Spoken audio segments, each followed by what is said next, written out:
चलिए आइए अब डिस्कस करते हैं गार्डन, टॉम्ब्स एंड फोर्ट्स को। Under the Mughals architecture became more complex. तो जो मुगल्स थे उनके अंडर में जो आर्किटेक्चर था ये काफ़ी कॉम्प्लेक्स हो गया था। अब आप ये मत सोचिएगा कि ये जो कॉम्प्लेक्सिटी है ये कुछ नेगेटिव वे में होगी। दरअसल यहाँ पर इन्होंने कुछ ऐसे फ्यूज़न किए थे, कुछ इस तरह से लिटरेचर, आर्ट और आर्किटेक्चर को मिला दिया था कि एक काफ़ी इंटरेस्टिंग चीज़ सामने निकल के आई, काफ़ी इंटरेस्टिंग आर्किटेक्चर निकल कर सामने आया। बाबर, हुमायूं, अकबर, जहांगीर और स्पेशली जो शाहजहां थे ये काफ़ी इंटरेस्टेड रहते थे लिटरेचर, आर्ट और आर्किटेक्चर में। In his autobiography, Babur described his interest in planning and laying out formal gardens. अब जो बाबर है उन्होंने अपनी ऑटोबायोग्राफी में ये बताया हुआ है कि उनका इंटरेस्ट गार्डन्स को लेकर कैसा था और क्या उनके इंटरेस्ट थे उनकी प्लानिंग को लेकर और लेइंग को लेकर। इसी के साथ साथ वो गार्डन जो बनाया करते थे they were placed within rectangular walled enclosure and divided into 4 quarter by artificial channel. यहाँ पर आप इस इमेज को देखिए। सबसे पहले यहाँ पर ये जो लोग काम कर रहे हैं ये एक गार्डन में काम कर रहे हैं। अब ये गार्डन कैसा है? सबसे पहले ये जो गार्डन है ये एक 4 दीवारी के अंदर बंद है। अब वो पीस ऑफ लैंड जहाँ पर उन्हें गार्डन बनाना है वो उसे 4 पार्ट में स्प्लिट कर दिया करते थे। एक चैनल बीच से बनाते थे और एक चैनल अक्रॉस बनाते थे और ये चैनल एक आर्टिफिशियल चैनल होता था जहाँ से पानी जाया करता था। इस पूरे गार्डन को यहीं से पानी मिला करता था। Now these garden were called Chahar Bagh. अब आप इसे चहर बाग कहेंगे लेकिन ये एक्चुअली 4 बाग है जिसे 4 गार्डन्स कहा जाता है। These garden were called 4 Bagh, 4 garden because of their symmetrical division into quarter। अब अभी आप देख चुके हैं कि इसे 4 भागों में बांट दिया गया है। Beginning with Akbar, some of the most beautiful 4 bags were constructed by Jahangir and Shahjahan in Kashmir. ये जो 4 बाग हैं इसे इंट्रोड्यूस किया था बाबर ने, लेकिन इसकी बिगनिंग किसने की थी? इसकी बिगनिंग की थी अकबर ने। इन्हीं से इन्फ्लुएंस होकर जहांगीर ने और शाहजहां ने कई सारे 4 बाग बनवाए। शाहजहां ने बनवाया था कश्मीर और आगरा एंड दिल्ली में। There were several important architectural innovations during Akbar's reign. अब यही वो एक टाइम था अकबर का जहां पर काफ़ी सारे इनोवेशंस हो रहे थे, काफ़ी अच्छे से आर्किटेक्चर डेवलप कर रहा था। For inspiration Akbar's architect turn to the tombs of his central Asian ancestor Taimur. यहाँ पर ये जो आर्किटेक्चर था ये दूसरों से हटके था। क्या हुआ था हिस्टोरिकली जो हमारे इंडिया में जो भी कंस्ट्रक्शन होते थे ये कैसे होते थे? ये आपने देखा होगा मंदिर वगैरह होते थे या दूसरी चीज़ें होती थी, लेकिन यहाँ से कुछ नया निकल कर आ रहा था सामने। अब कुछ नया निकल कर सामने आ रहा है तो सीधी सी बात है कहीं ना कहीं से कुछ ना कुछ इंस्पिरेशन तो इन्हें मिली ही होगी। तो जो अकबर के आर्किटेक्ट थे इन्होंने इंस्पिरेशन ली थी सेंट्रल एशियन एंसेस्टर तैमूर के टॉम्ब्स से। आपको पता होगा अकबर के एंसेस्टर बाबर थे और बाबर के एंसेस्टर कौन थे? तैमूर थे। फादर साइड से वो बिलोंग करता था तैमूर से और मदर साइड से वो बिलोंग करता था Genghis Khan means Changez Khan से। तो यहीं से इंस्पिरेशन ली गई थी इन सारे टॉवर्स को बनाने की, इन सारे आर्किटेक्चर को बनाने की। The central towering dome and the tall gateway became important aspect of the Mughal Empire। यहाँ आप देख सकते हैं कि यहाँ पर जो सेंटर में आप देखिए आगरा में जो ताजमहल है उसमें जो सेंटर में डोम बना हुआ है ये कितना ज़्यादा बड़ा होता है और इसके बीच में एक बहुत बड़ा दरवाज़ा भी होता है। इसमें आप देखिए यहाँ पर देख सकते हैं, आप इसमें देख सकते हैं यहाँ बिल्कुल सेंटर में एक बहुत बड़ा गुंबज है, बहुत बड़ा डोम है और इसका जो गेट है वो normally compare to Indian architecture काफ़ी बड़ा है। अब बढ़ते हैं आगे। ये जो टाइप ऑफ आर्किटेक्चर था ये विजिबल कहाँ से हुआ? हर एक चीज़ सबसे पहले होती है, लेकिन हमारे इंडिया में ये सबसे पहले विजिबल कहाँ पर हुआ? ये सबसे पहले देखा गया हुमायूं टॉम्ब में।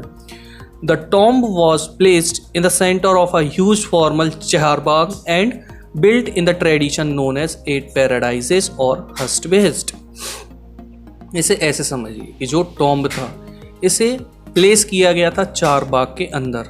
मतलब सबसे पहले 4 बाग बने हुए हैं, 4 बाग के अंदर ये बिल्डिंग बनाई गई है। अब ये जो डोम है ये सबसे ज़्यादा सेंटर में है और इसे सराउंड किया हुआ है 8 रूम्स ने। इन 8 रूम्स को कहा जाता था 8 पैराडाइसेस या फिर हस्ट बेस्ड। ये बना कैसे होता था? ये बिल्डिंग जो है ये बनी हुई होती थी रेड सैंडस्टोन से और जिसकी एजेस बनी होती थी वाइट मार्बल से। अब बढ़ते हैं आगे। It was during Shahjahan's reign that the different element of the Mughal architecture were fuse together in a grand harmonious synthesis. Shahjahan का जैसे ही टाइम आया, उनका कार्यकाल शुरू हुआ, वहाँ पर उन्होंने मुगल आर्किटेक्चर के बहुत सारे एलिमेंट उठाए और उन्हें एक साथ फ्यूज कर दिया। मतलब कई सारी चीज़ों को एक साथ मिलाकर एक नया आर्किटेक्चर डेवलप किया, उसे बहुत ही हारमोनियस वे में एक दूसरे से मिलाया था। His reign witnessed a huge amount of construction activity, especially in Agra and Delhi. इनके रेन में जो सबसे ज़्यादा कंस्ट्रक्शन एक्टिविटी हुई थी वो हुई थी आगरा में और दिल्ली में। Shahjahan audience were specially constructed to resemble a mosque. जो शाहजहां के ऑडियंस हॉल होते थे, एक मिनट, इसके ऊपर वाली लाइन यहाँ पर ये गिवन है कि the ceremonial hall of public and private audience were carefully planned. जो सेरेमोनियल हॉल होते हैं, अब आप समझ सकते हैं 2 तरीके के सेरेमनीज होती हैं। पहली तो एक ऐसी सेरेमनी होती है जिसमें अपने प्राइवेट लोग, जो अपने क्लोज लोग होते हैं वो होते हैं, और दूसरी होती है पब्लिक सेरेमनी जहाँ पर सारी जनता इकट्ठी होती है। जो प्राइवेट ऑडियंस थी इसे कहा जाता था दीवाने खास। इन्हें काफ़ी केयरफुली प्लान किया जाता था। Placed within a courtyard, these court were also described as Chehel Sutun या फिर 40 पिलर्ड हॉल्स। ये जो कोर्ट होते थे ये काफ़ी बड़े होते थे और इन्हें स्पेशली कहा जाता था चेहल सुतून या फिर 40 पिलर्ड हॉल। अब आप इससे ये काउंट मत करिएगा कि यहाँ केवल 40 पिलर ही होते थे, लेकिन हाँ थोड़ा ऊपर थोड़ा नीचे यहाँ पर 40 पिलर्स ही होते थे। लेकिन आप ये सोचिए कि जो आपका रूम है वो 4 पिलर से बना होता है, तो इनके कोर्ट यार्ड में 40 पिलर लगे होते थे, 40 पिलर लगे होते थे, तो ये कितने बड़े रहे होंगे। Now Shahjahan's audience halls were specially constructed to resemble a mosque. The pedestal on which his throne was placed was frequently described as Qibla, the direction faced by Muslims at prayer.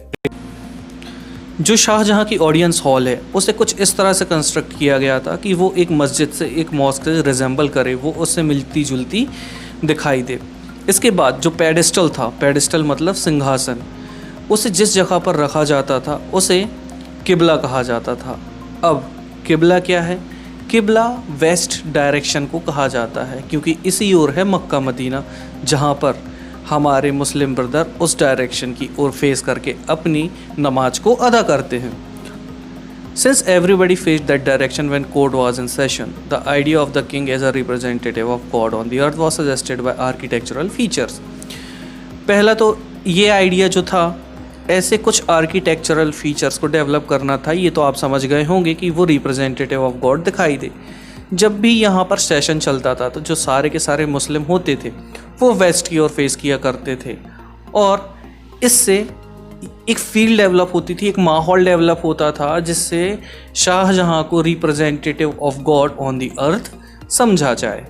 आगे बढ़ते हैं। The connection between royal justice and the imperial court was emphasised by Shahjahan in his newly constructed court in Red Fort at Delhi.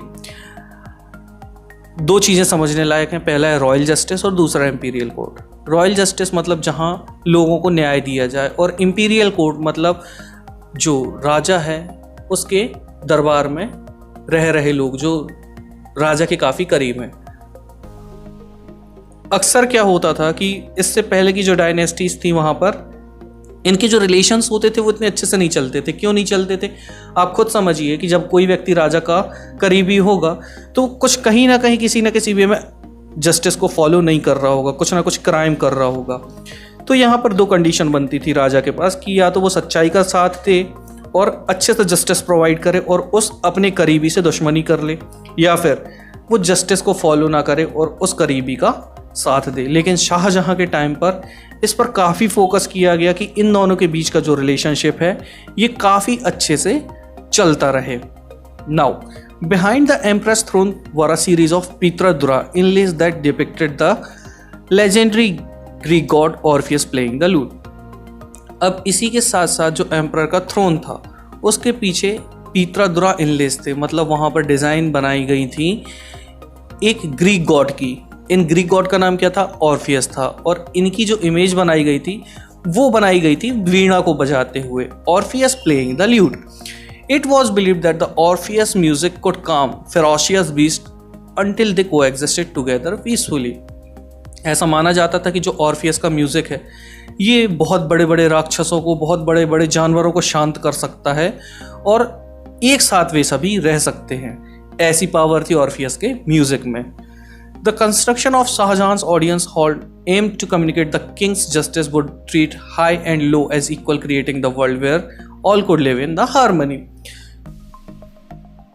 जो शाहजहां का ये जो hall था, justice hall, यहाँ पर पूरा फोकस होता था शाहजहां का कि वो अच्छे से जस्टिस प्रोवाइड करे, चाहे वो हाई हो चाहे लो हो, वो एक साथ ट्रीटमेंट उनको प्रोवाइड करे और एक ऐसा वर्ल्ड बनकर सामने आ सके जहाँ सारे के सारे लोग हार्मनी में शांति से एक दूसरे के साथ रह रहे हों।